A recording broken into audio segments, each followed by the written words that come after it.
Hello everyone, it's Kay here, and I'm here today to share some information about a group I've recently joined, which is organised by Lollypalooza, who has a channel here on YouTube, which I will link below. And the group actually concentrates on making paperclip decorations. And as part of the group, if you want to, there is a little paperclip challenge, and it is over a period of 12 months, and then every 6 months, if you want to, you can participate in a swap with someone in the group, and it's broken up in that way, so there are 2 swaps a year, which isn't too much to ask really. And each month there is a set challenge to make paperclips from. Well, having only just joined, I've had to get a bit of a wiggle on because we're now we're April, so I needed to catch up on January, February and March, which is what I've done. But I thought I would share what I've done with you because they've proven to be really rather nice. So the first prompt was a word, and I chose discover as my word, and the word is to see you out through the whole of the year. And I thought, well, what could be better to discover new techniques, new groups, new inspiration, all that kind of good stuff. So I've popped that on my little stitch square die, which is, they're not huge obviously, 2 1/4 square, and then obviously the smallest square there is just 1 1/2, and then I've decorated it, used the layer to hide the workings of the paperclip, but you still have the facility then to just, it'll come on that way, use it as an embellishment on a journal page, or just to use it on front of a little card or something of that nature. But I thought, what a lovely idea this is. It's not overwhelming from a materials point of view or from a time point of view, because for the group all you need to do is make 2, and that is 1 for yourself and 1 should you decide to join in the swap within the group at the given times within the year. But I also thought, you know, for my personal use, it would be nice to add 2 little gifts that I might send out to people and that kind of thing, because you can, you know, these are just so handy to use on lots of different things. So that was my first one. Being a forever batch cooker, I couldn't just make the one. I made, let me just widen out a little bit, I made 5. Because, you know, when a girl's got all her stuff out and it's quiet and there's not a lot much else going on, it's nice to be able to go the distance and put together whatever it is you want to out of scraps and bits of paper. It's not even been whole sheets of card or anything of that nature. You just don't need to do that. And then the prompt for February was hearts, and so I came up with this little notion, and it's actually a cluster of hearts. So on the back you have this little tab area which I've trimmed gently just to allow the backing not to be shown when it's actually adhered or anchored to a page or what have you.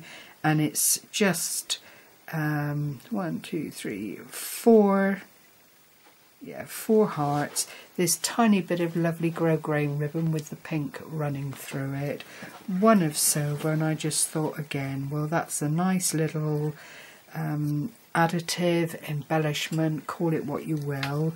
You don't have to use the paperclip. If you don't want to, if you're just inspired by the concept of layering things up like this, this would fit really, really nicely on a 3x3 card with, well, a 3.5x3.5 would probably be more to it, and that would give you a border on the card so that you didn't have an overcrowding issue or anything like that.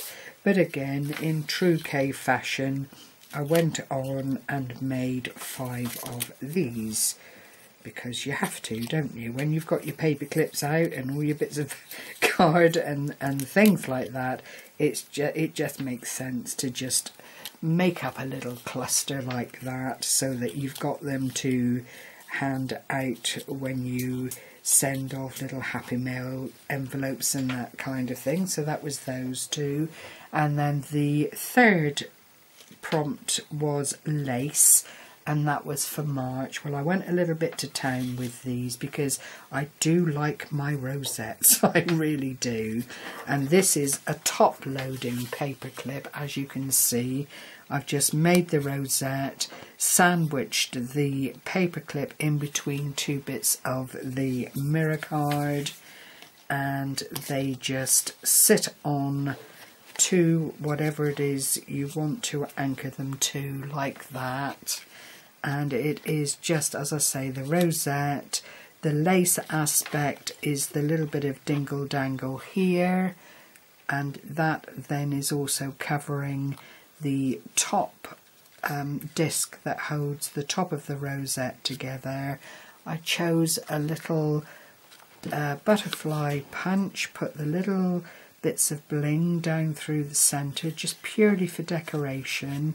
And then I was looking through my little lace stash and came across these lovely little lace bows, and I thought, well, it's busy but it works. I probably could have used a bit more of a quieter designer paper, but this was one I made myself when we were making the master boards in the Craft Emporium group, and I had a sheet printed out and I thought, right, I'm just going to go with that, inked around the edges, and it really has made quite an effective decoration. Clearly you could have this side loading, wherever you put your paperclip is the way it will anchor onto your project or whatever else it is that you want to decorate with it. Now, I did make 4 of those. I seem to have lost one already. 1, 2, 3. Yeah, I've lost one. Oh, well, it won't be far. Oh, no, it's under my elbow, as always. But I just thought it was a lovely, lovely concept. And I know there are people at the moment that just want to do small little projects, something just to take their mind off all the doom and gloom that's going on out in the big bad world. And it just seemed like a nice little thing to put forward if you chose to sign up with the group, or just to make these in your own right. As I say, the group is run by Lollypalooza. I'll leave a link to her channel should you want to join the group on Facebook. It seems very commonplace now, but there are questions that you will need to answer as to why that particular group has inspired you. So don't be put off by that. It's a formality, but it does, of course, let them know that you are genuine and you're not going to bring any problems either from spamming or whatever it is people do these days to get themselves pushed away from groups. I don't know. I just go in, keep my head down and get on with things. But, you know, it's a consideration of the people that manage the groups, that they want it to be a nice, safe and happy environment for people to craft in. So, as I say, if you're interested, do go along, check out the group rules and so on, and sign up. If not, then perhaps you'll be inspired by these lovely little makes. Paper clips, I find, are so versatile and can be used in a lot of different ways decoratively to add to quite a few different styles of projects. So with that, I will say to you all, please be safe, stay well, and make the most of this quiet time. At the end of the day, you are in your own home with luck and in a good place to be. Take care, everyone. Happy crafting. Bye bye for now.